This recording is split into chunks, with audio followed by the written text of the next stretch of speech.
आगे बढ़ रहे हैं और अगला जो टॉपिक है बहुत ही अच्छा टॉपिक है, occupational health and safety management system ISO 45001।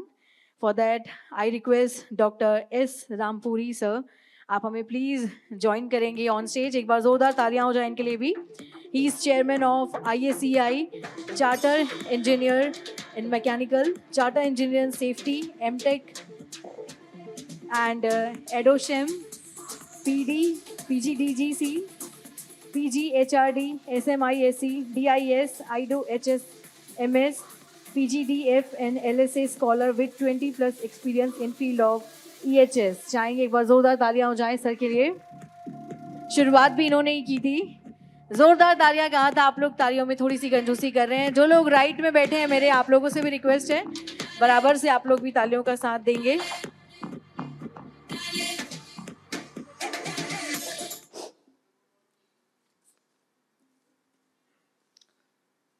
फिर से एक बार नमस्कार।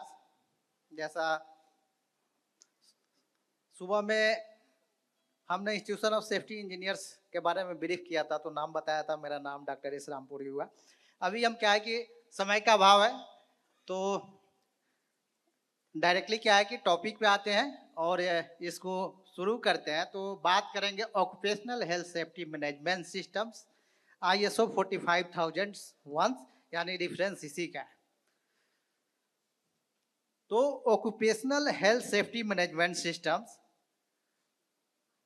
ISO 45001 अगर बात करेंगे तो क्या है, एक group of occupational health safety management के बारे में थोड़ा सा पहले जान लेते हैं कि एक ग्रुप ऑफ अप्रोच है, एलिमेंट है, जिसमें क्या रहता है, ऑक्यूपेशनल हेल्थ सेफ्टी पॉलिसी रहती है, अकाउंटेबिलिटी एंड रिस्पॉन्सिबिलिटी रहती है, फिर क्या रहता है, वर्कर पार्टिसिपेशन रहता है। ऐसे कई एलिमेंट रहते हैं। और मोटो ऑब्जेक्टिव क्या रहता है, वर्क प्लेस पे जो होने वाले दुर्घटनाएं, वर्क प्लेस या कहीं पे भी, उसको रोकना, ऑक्यूपेशनल डिजीज है उसको प्रिवेंट करना, या कोई नुकसान है जो ऑक्यूपेशनल हेल्थ सेफ्टी के, उसको रोकना।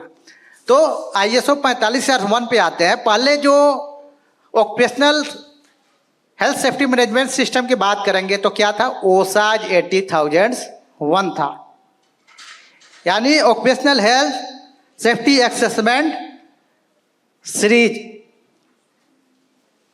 जो बाद में क्या है, OSAJ एक ब्रिटिश स्टैंडर्ड था, जो बाद में क्या है कि चल के ISO 45001 में क्या हुआ, ये एग्जिस्टेंस में आया और क्या है, उसको विड्रॉल कर लिया गया। ISO क्या है, ISO का मतलब होता है इंटरनेशनल ऑर्गेनाइजेशन फॉर स्टैंडर्डाइजेशन। एक इंटरनेशनल बॉडी है जिसका उद्देश्य है कि इस तरह के कोड्स और स्टैंडर्ड्स को डेवलप करना जिसको हर कंट्री पालन करे, यानी एक इंटरनेशनल बॉडी है। नहीं तो होगा क्या कि इंडिया कुछ अलग कोड बना रहा है, अमेरिका कुछ अलग बना रहा है, दुबई कुछ अलग बना रहा है, जैसे अपना ब्रिटिश ये BIS होता है, इंडियन स्टैंडर्ड होता है। तो इन लोगों का एक पर्पस है कि ऐसा कोड बनाया जाए कि हर कंट्री में एक जैसा ही कोड्स जो फ्रेमवर्क रहे उसको सभी एडॉप्ट करें, ताकि कुछ क्या है कि चाहे क्वालिटी से रिलेटेड हो, चाहे सेफ्टी से रिलेटेड हो, कुछ दूसरे पैरामीटर्स है, तो सब जगह का प्रोडक्ट सर्विसेज एक ही जैसा। तो ये क्या है कि 2018 में ISO 4501 आया, occupational health safety management system. पहले OSAJ ब्रिटिश स्टैंडर्ड था, जिसको क्या है कि विड्रॉल्स हो गया और फिर क्या हो गया, माइग्रेट हो गया ISO 45001 में। अब इसमें जो है ISO 45001 में क्लाउज है, इसके अलावा कुछ और भी चैप्टर्स हैं जिसको हम लोग क्या है कि ब्रीफ में बात करेंगे। तो पहले बात करते हैं कि इसमें जो है फॉरवर्ड बात कर लिए कि पहले क्या था, BS 18, ये अपना क्या है, ब्रिटिश स्टैंडर्ड्स OSAJ 18001 था, जो माइग्रेट होके ISO 4501 में आ गया। और पर्पस यही है कि हर कंट्री में एक जैसा ऑक्यूपेशनल हेल्थ सेफ्टी मैनेजमेंट से सिस्टम्स क्या है कि लाया जाए और इससे संबंधित जो दुर्घटनाएं होती है, यानी ऑक्यूपेशनल हेल्थ सेफ्टी से रिलेटेड रिस्क, उसको कंट्रोल किया जाए। तो फॉरवर्ड का पार्ट है। अब इसमें इंट्रोडक्शंस आते हैं। इंट्रोडक्शंस में क्या क्या आते हैं, जैसे यहाँ पे कोई डाला गया है जिसमें क्या क्या रहता है। इंट्रोडक्शंस जो चैप्टर है इसमें बैकग्राउंड्स आते हैं, फिर aim of occupational health safety management system आते हैं, फिर सक्सेस फैक्टर आते हैं, फिर पीडीसीए साइकिल की बात। अब हम लोग बात क्या कि हम लोग इसमें ज़्यादातर सेफ्टी प्रोफेशनल है तो वो जानते हैं, ये पीडीसीए साइकिल्स आते हैं, फिर कंटेंट ऑफ द डॉक्यूमेंट आता है, ये इंट्रोडक्शंस के अंदर में आते हैं।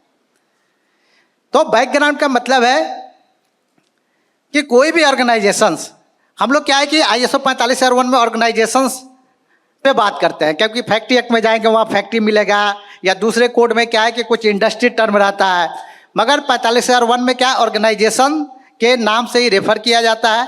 अगर ऑर्गेनाइजेशंस का मेंशन है तो फैक्ट्री हो सकता है, कंस्ट्रक्शन इंडस्ट्री हो सकता है, कुछ होटल इंडस्ट्री हो सकता है, कॉलेज हो सकता है, बिल्डिंग्स हो सकता है, कोई भी क्या है कि संस्थान हो सकते हैं। तो जो बैकग्राउंड था, तो बैकग्राउंड में यही है कि जो भी ऑर्गेनाइजेशन है उसकी जिम्मेदारी है, and organisations that have responsibility to ensure occupational safety of their workers and associates बोल सकते हैं, या इंटरेस्टेड पार्टी। और इसमें कोड में क्या है कि ज़्यादातर इंटरेस्टेड पार्टी टर्म यूज किया गया है।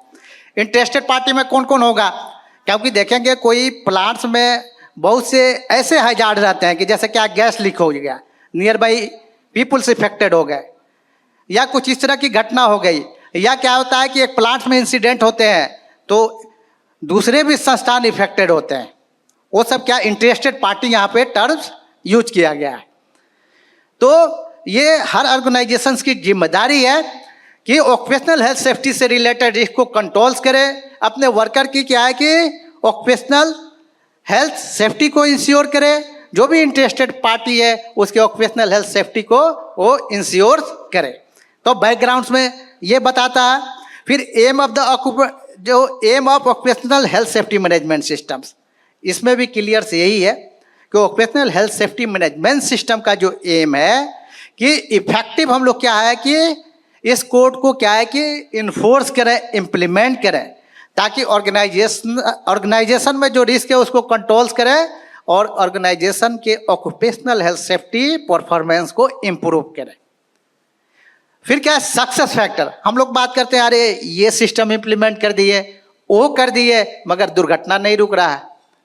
तो कुछ पैरामीटर्स हैं, इसको भी देखना पड़ेगा। सिर्फ पेपर पे मानते हैं हम काम कर लिए, स्टैटिक्स रिपोर्ट बना दिए, पेपर पर ही ट्रेनिंग्स बहुत जगह ऐसे होते हैं कि 5 एम्प्लॉय का साइन ले लो। तो ऐसे कई पैरामीटर्स हैं कि जो हम लोग को ध्यान देना रहता है। तो सक्सेस फैक्टर में यही बताता है यहाँ पे कि पहले क्या है टॉप मैनेजमेंट कमिटमेंट, कि मैनेजमेंट चाहे कंपनी के ओनर हो, डायरेक्टर हो, एम्प्लॉय हो, सीनियर लेबर, उनका इंटेंशन क्लियर रहना चाहिए, दिल से रहना चाहिए, दिमाग में रहना चाहिए कि हमको ये करना है। दूसरा क्या रहता है लीडरशिप। तो जो भी टॉप मैनेजमेंट है, चाहे वर्कर के रिप्रेजेंटेटिव है या फोरमैन सुपरवाइजर्स, उनमें लीडरशिप रहनी चाहिए कि कैसे हम लीड करेंगे ऑक्यूपेशनल हेल्थ सेफ्टी से रिलेटेड। ये नहीं कि सपोज क्या है कि कोई वर्कर गलत कर रहा है, जाके लूज टॉक बात कर ली है, तो इससे क्या है कि हमारा समाधान नहीं निकलता है। तो लीडरशिप।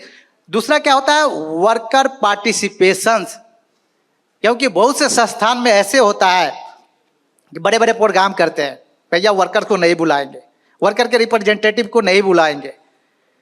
तो इसमें ये कोर्स में यही फोकस करता है कि वर्कर को हम लोगों को क्या है कि इन्वॉल्व करना है हर प्रोग्राम में, और इंटरेस्टेड पार्टी को भी इन्वॉल्व करना है, जो भी उससे इफेक्टेड हो सकती है, जो जुड़ी हुई है, उसको क्या है कि हम लोगों को जोड़ना है। इसके साथ साथ सक्सेस फैक्टर डिपेंड है, कम्युनिकेशन कैसा है, इफेक्टिव इन्फोर्समेंट कर रहे हैं कि नहीं, ट्रेनिंग ये सब इफेक्टिव हम लोग डिफाइन किए हुए हैं कि नहीं, सही तरीका से ट्रेनिंग्स दे रहे हैं कि नहीं। ऐसे कई पैरामीटर है जो सक्सेस फैक्टर पे क्या है कि सक्सेस फैक्टर उस पर डिपेंड रहता है।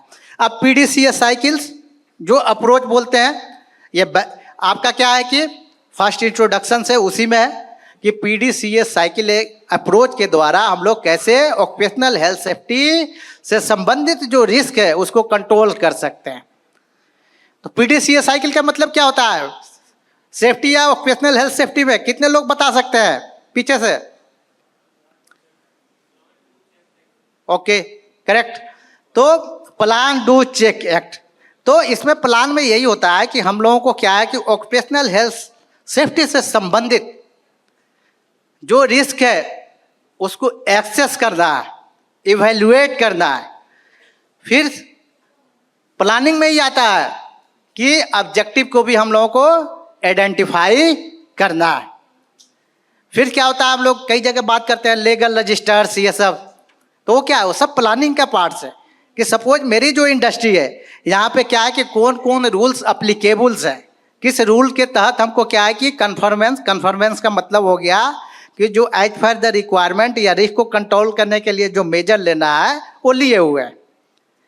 तो प्लानिंग में हो गया कि रिस्क को एक्सेस करना, इवेल्युएट करना, प्रोग्राम डेवलप करना। अब प्रोग्राम में बोलेंगे क्या होगा, जैसे ट्रेनिंग भी हमको करनी है तो पहले तो आइडेंटिफाई करना पड़ेगा कि किस बंदे को क्या ट्रेनिंग देनी है। एक वेल्डर को जाके हम लोग क्या है कि मैनेजमेंट से रिलेटेड ट्रेनिंग देने लगे, तो एक ट्रेनिंग को आइडेंटिफाई करना। और कई भी है प्लानिंग में, इमरजेंसी प्रिपेयर्डनेस प्लान्स ये सब क्या है कि बनाने, कन्फाइंड स्पेस इंटी प्लान्स हो गए, तो ये सब प्लानिंग के पार्ट है, प्लानिंग करना है। फिर क्या था, डू, PDC है डू, इसको क्या है कि इम्प्लीमेंट भी करना है। जब मेरा प्लान्स हो गए तो उसको इम्प्लीमेंट करना है। फिर होता है चेक, चेक में क्या होता है कि हमको चेक भी करना है। मानते हैं हम सिस्टम को ही इन्फोर्स कर दिए हुए हैं, मगर ये नहीं देख रहे हैं कि ये किस हद तक कामगर है, इसे हमको रिजल्ट मिल रहा है कि नहीं। सब बना लिए, सब लागू कर दिए, मगर चेक नहीं कर रहे हैं कि भैया ये सिस्टम धरातल पर चल रहा है कि नहीं। ऐसे बहुत से स्कीम्स हम लोग देखे हुए हैं कि ऑन पेपर्स पे क्या है कि सब ओके हो जाता है, मगर फील्ड पे क्या है, इम्प्लीमेंटेड नहीं। तो ये सब हम लोग को चेक करना है। चेक करने के कई मेथड हो सकते हैं, सर्वे हो सकता है, स्टडी हो सकता है, ऑडिट हो सकता है। इसमें इंटरनल ऑडिट ये सब की हम लोग बात करेंगे आगे। फिर से आगे आता है आपका कि एक्ट में क्या होता है कि हम लोगों को कंटिन्यूअल इम्प्रूव भी करने हैं, वन डे टास्क नहीं है। जैसे हम लोग बोलते हैं ना कि आप प्रोफेशनल हो या कि हाँ अपने नॉलेज को अपग्रेड करने के लिए टाइम टू टाइम ट्रेनिंग्स करते रहने हैं या कुछ अपने एजुकेशंस को भी बढ़ाना है। तो जो हम लोग क्या है कि फील्ड में इम्प्लीमेंटेड है, तो उसमें जो चेक किए, जो फाइंडिंग हुआ, उसमें क्या है कि कंटिन्यूअल इम्प्रूव करते रहना है। क्योंकि occupational health safety management systems एक दिन की चीज़ नहीं है कि आज हम कर दिए तो क्या 100% ओके है, तो कंटिन्यूअल इम्प्रूव करना है। तो ये PDCA साइकिल था। फिर कंटेंट ऑफ द डॉक्यूमेंट्स आते हैं कि इसमें जो ISO 45 में है कौन कौन कंटेंट इंक्लूड है। तो चैप्टर ये इंट्रोडक्शन बात कर लिए, फॉरवर्ड, इसमें 10 क्लाउज है, 10 क्लाउज। और ये भी बात करेंगे कि किस क्लाउज से जो सब क्लाउज है उसके थ्रू क्या है कि हम लोग ऑडिट ये सब स्टार्ट करते हैं। तो फर्स्ट क्या होता है हम लोगों का, स्कोप होता है, सेकंड नॉर्मेटिव रेफरेंस होता है, थर्ड टर्म एंड डिफिनीशन। यानी ये 3 क्लाउज हो गए, scope, normative reference, term and definition. फिर आगे क्लाउज होते हैं इसके leadership, worker participation, context of the organization, leadership and worker participation. फिर planning, support, operations, performance evaluation and improvement. ये ऐसे 10 क्लाउज हो गए। तो अब थोड़ा ब्रीफ में हम लोग क्या है कि इस पे भी देख लेते हैं। स्कोप में क्या रहता है कि कोई भी ऑर्गेनाइजेशंस जो इंटरेस्टेड है, विश कर रहा है कि हमको occupational health safety management system को क्या है कि लागू करना है, रिस्क को कंट्रोल्स करना है, जो वर्क प्लेस पे इंजरी ये सब है उसको क्या है कि रोकना है। ऑर्गेनाइजेशंस के क्या है कि जो occupational health safety management system के पैरामीटर है ऊपर तक जाना है, तो वो ऑर्गेनाइजेशन क्या है इस फ्रेमवर्क के थ्रू जा सकता है, इसमें जो गाइडलाइन है उसको फॉलो कर सकता है, सिस्टम को क्या है कि इम्प्लीमेंट कर सकता है। तो स्कोप यही कहता है। और फिर क्या है कि जब ये सब करेंगे तो ऑर्गेनाइजेशनल का क्या है कि कोई भी ऑर्गेनाइजेशन, चाहे फैक्ट्री हो, इंडस्ट्री हो, होटल्स हो, हॉस्पिटल्स हो, उसके क्या है ऑक्यूपेशनल हेल्थ सेफ्टी के परफॉर्मेंस इंप्रूव होंगे, दुर्घटना रुकेंगे, बहुत से लीगल रिक्वायरमेंट हैं जो फुलफिल भी हो जाएंगे। फिर आ जाता है आपका नॉर्मेटिव रिफरेंस। इसमें कोई रिफरेंस ये सब नहीं दिए हुआ है। फिर आता है आपका टर्म एंड डिफिनीशंस। इसमें डिटेल्स नहीं जा रहा है। जो ऑक्यूपेशनल हेल्थ सेफ्टी से रिलेटेड जैसे हैजार्ड, रिस्क, ऑर्गेनाइजेशंस, ऐसे टर्म है और उनका क्या है कि यहाँ पे डिफिनीशंस दिया हुआ है। फिर क्लाउज 4 to 10। अब इसमें आता है कंटेस्ट ऑफ द ऑर्गेनाइजेशंस। अब इसमें क्या आता है कंटेस्ट ऑफ द ऑर्गेनाइजेशंस में, एक बार ब्रीफ करके, कंटेस्ट ऑफ द ऑर्गेनाइजेशन में आता है कि हमको ऑर्गेनाइजेशन के इंटरनल एक्सटर्नल इश्यू को जानना है। और कौन सा इशू, ऑक्यूपेशनल हेल्थ सेफ्टी से रिलेटेड जो इशू है उसको जानना है। क्योंकि इशू जानेंगे तभी क्या है कि उसका समाधान ढूंढ सकते हैं और उसको रिजोल्व कर सकते हैं। इसमें और भी सब क्लाउज है। Understanding context of the organisation, understanding need and expectation of worker and interested party, ऐसे टोटल 4 सब क्लाउज है। फिर आपका आता है कि लीडरशिप एंड वर्कर पार्टिसिपेशन। इसमें क्या रहता है कि जो भी एम्प्लॉय हैं, यहाँ तक कि वर्कर का भी इसमें डिफाइन किया गया है कि उनके पास इस तरह की क्वालिटी होनी चाहिए, एबिलिटी होना चाहिए कि ऑक्यूपेशनल हेल्थ सेफ्टी से संबंधित जो रिस्क है उसको हैंडल कर ले, डील कर ले और उसको इस लेवल तक मिनिमाइज कर दें जो एक्सेप्टेबल हो, जिसको टॉलरेबल भी बोलते हैं, अलाउड भी बोलते हैं। एक्सेप्टेबल का, क्योंकि रिस्क को हम लोग जीरो नहीं कर सकते हैं, मगर इस लेवल तक कम कर सकते हैं जो हमको नुकसान नहीं पहुंचाएगा। फिर क्या आता है, इसी में अपना पॉलिसी ये सब भी आता है, ऑक्यूपेशनल हेल्थ सेफ्टी पॉलिसी। यानी ऐसा स्टेटमेंट या ऐसा कमिटमेंट ये टॉप मैनेजमेंट देता है, चाहे डायरेक्टर हो सकते हैं, कंपनी के ओनर्स हो सकते हैं, जिसको क्या है द्वारा हम लोग दुर्घटना को रोकने के लिए सर्टेन प्रोग्राम्स के द्वारा हम लोग क्या है कि वहाँ पे जो जोखिम रहता है उसको कंट्रोल करते हैं। यानी टॉप मैनेजमेंट का कमिटमेंट है, जिसका क्या है कि हर मैनेजमेंट एम्प्लॉय की रिस्पॉन्सिबिलिटी है कि हमको क्या है कि ऑक्यूपेशनल हेल्थ सेफ्टी से संबंधित रिस्क है तो मैनेज करना है।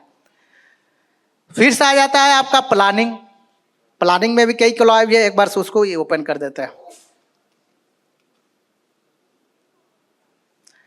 इसमें क्या रहता है कि हम लोगों को क्या है कि रिस्क एंड अपॉर्चुनिटी, एक अपॉर्चुनिटी टर्म इस कोड में, अपॉर्चुनिटी का मतलब होता है कि जब तक कुछ हम लोग फाइंडिंग नहीं करेंगे तो कैसे रेक्टिफाई करेंगे।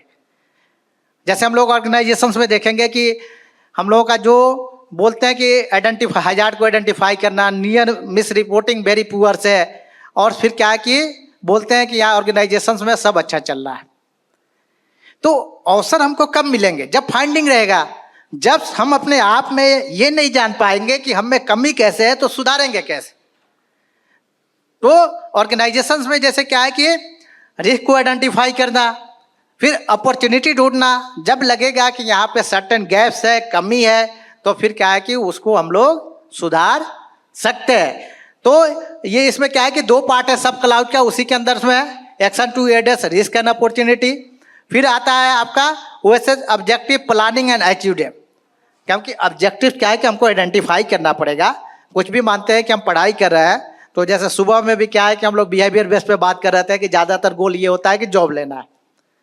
फिर वैसे ही occupational health safety management system, तो इसमें हम लोग बात करेंगे कि ऑब्जेक्टिव यही होगा ना कि हम लोग क्या है कि वर्क प्लेस पे क्या है कि safe healthy work place ensure करें, दुर्घटना को रोकें। तो ये सब क्या है कि हमको ऑब्जेक्टिव ये सब क्या है कि डिफाइन करने रहेंगे।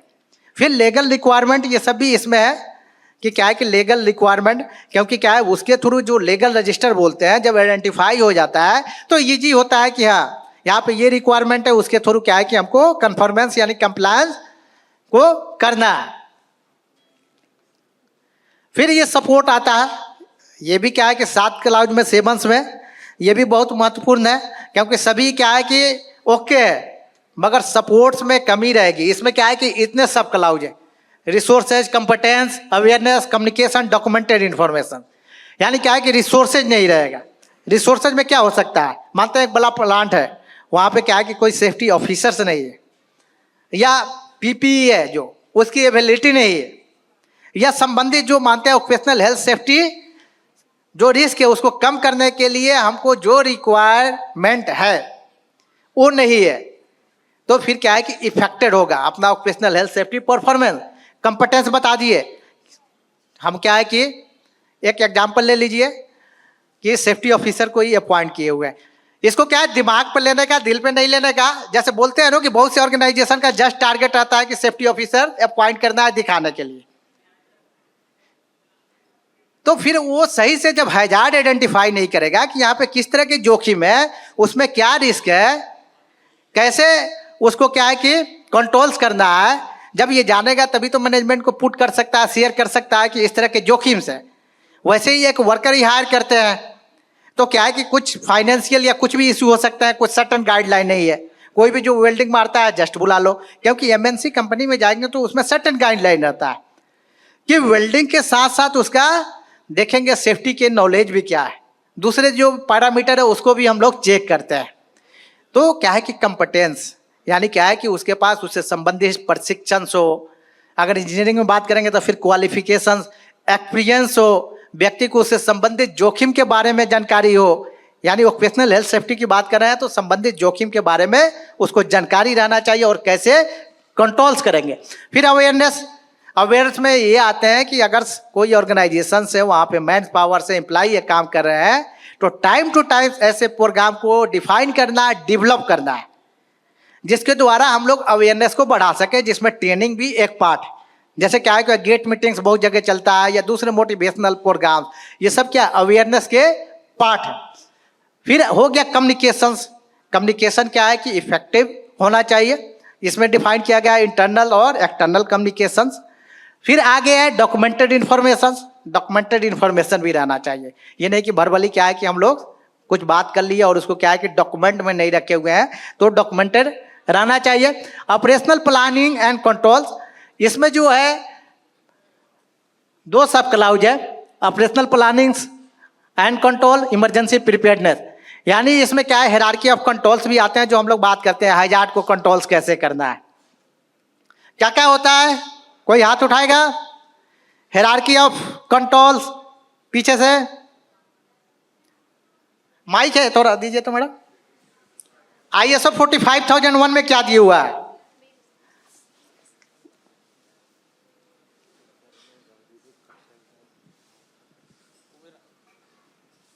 बताइए बताइए सर, फिर कंटिन्यू करते हैं। Substitutional, elimination, engineering control, administrative and PPE. Okay, और कोई बता सकता है थोड़ा सीक्वेंस में?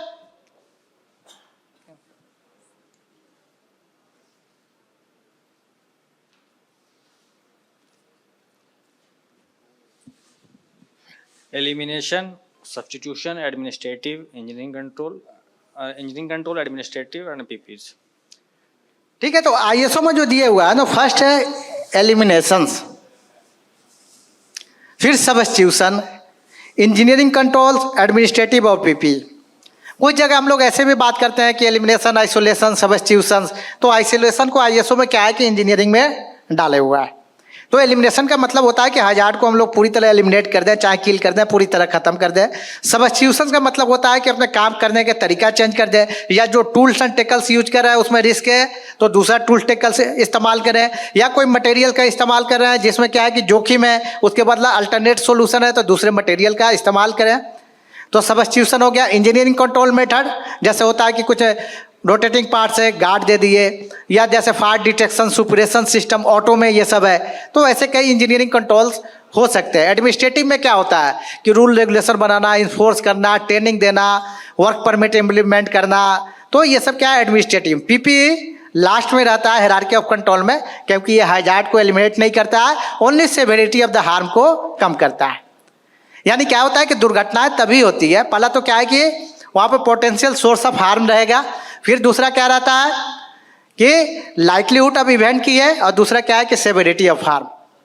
तो पीपीई क्या है, सेवेरिटी ऑफ हार्म को ओनली कम करता है। हेलमेट लगाए हैं तो हो सकता है चोट कम लगे या नहीं लगे, मगर एक सर्टन लेवल तक ही ये सीमित है, तो पीपीई को लास्ट में कंसीडर किया गया है। फिर इसमें मैनेजमेंट ऑफ चेंज में रहता है क्या कि कई बार होता है प्लान में कुछ मॉडिफिकेशंस हो गए, कुछ रूल्स रेगुलेशन चेंज हुए हैं या इस तरह कुछ चेंजिंग है, मगर क्या होता है मैनेजमेंट सोचता है ये कॉन्फिडेंशियल इंफॉर्मेशन है, तो ऐसा नहीं करना चाहिए। ये क्या है कि प्लांट में संबंधित डिपार्टमेंट संबंधित एम्प्लॉय से शेयर करना है, ताकि जानकारी रहेगा तभी ऑक्यूपेशनल हेल्थ सेफ्टी से संबंधित रिस्क को मैनेज कर सकते हैं। प्रोक्योरमेंट में भी है, ज़्यादा डिटेल में नहीं जा रहा है। प्रोक्योरमेंट का मतलब उनसे संबंधित जो रहता है कि कुछ परचेज आइटम्स या जो भी, तो उनको क्या है कि ध्यान देना है। कंट्रैक्टर्स या आउटसोर्सिंग कर रहे हैं तो ये ध्यान देना है, जो कंट्रैक्टर सेफ्टी मैनेजमेंट्स या दूसरे पैरामीटर्स रहते हैं तो क्या है कि उसको देख के ही जो पैरामीटर फुलफिल कर रहा है तो उसके अनुसार क्या है कि हम लोगों को कंट्रैक्टर का सिलेक्शन कर दें। फिर से आ गया emergency preparedness and response. Emergency preparedness and response क्या है कि ये होने चाहिए, हर ऑर्गेनाइजेशन में होना चाहिए। और क्या है कि एक बात करेंगे, गल्फ ये सब में जाएंगे तो जो अच्छे ऑर्गेनाइजेशंस हैं तो वहाँ एक छोटा भी होटल रहता है तो ये सब रहता है और फील्ड लेवल पे क्या है कि इम्प्लीमेंट किए रहते हैं। तो इमरजेंसी प्रिपेयर्डनेस होना चाहिए, प्लान्स होना चाहिए, और ये है तो ये इम्प्लीमेंट है कि नहीं उसको देखना है, रिसोर्सेज अवेलेबल है कि नहीं। कई बार तो सब बना हुआ है, प्लान ये सब है, मगर इमरजेंसी हुई तो कोई हैंडल करने के लिए रिस्क्यूअर्स नहीं है, या उस फील्ड में क्या है कि संबंधित कोई ऐसा व्यक्ति नहीं है जो प्रशिक्षित है कि उस रिस्क्यू को क्या है कि हैंडल कर सके, रिस्क्यू ऑपरेशंस कर सके।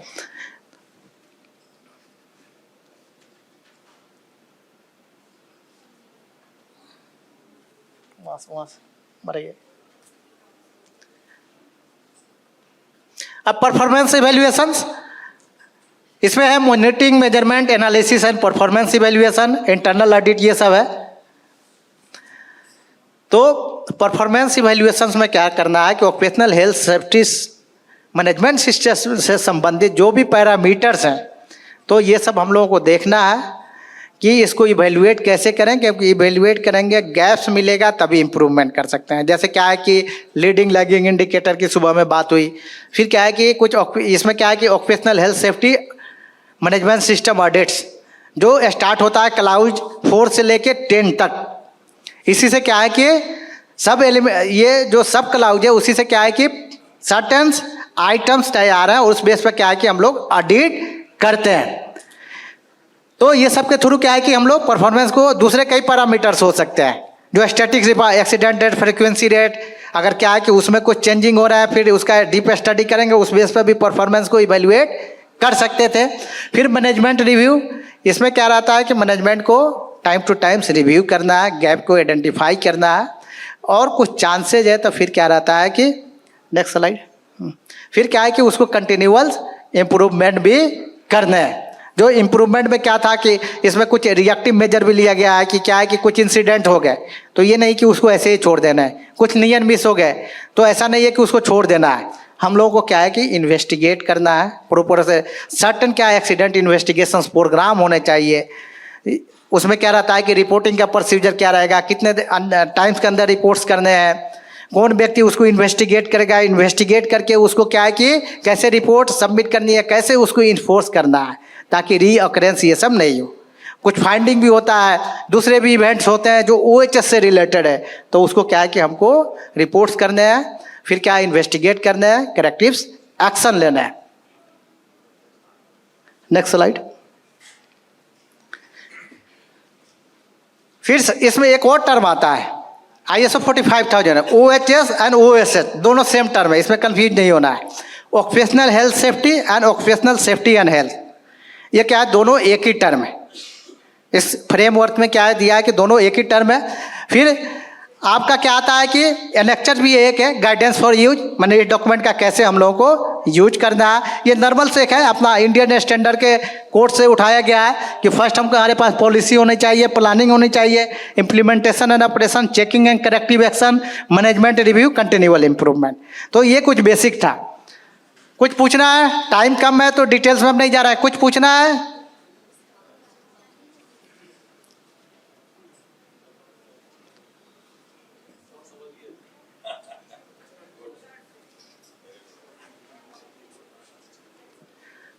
कोई डाउट हो तो पूछ लीजिए या कुछ।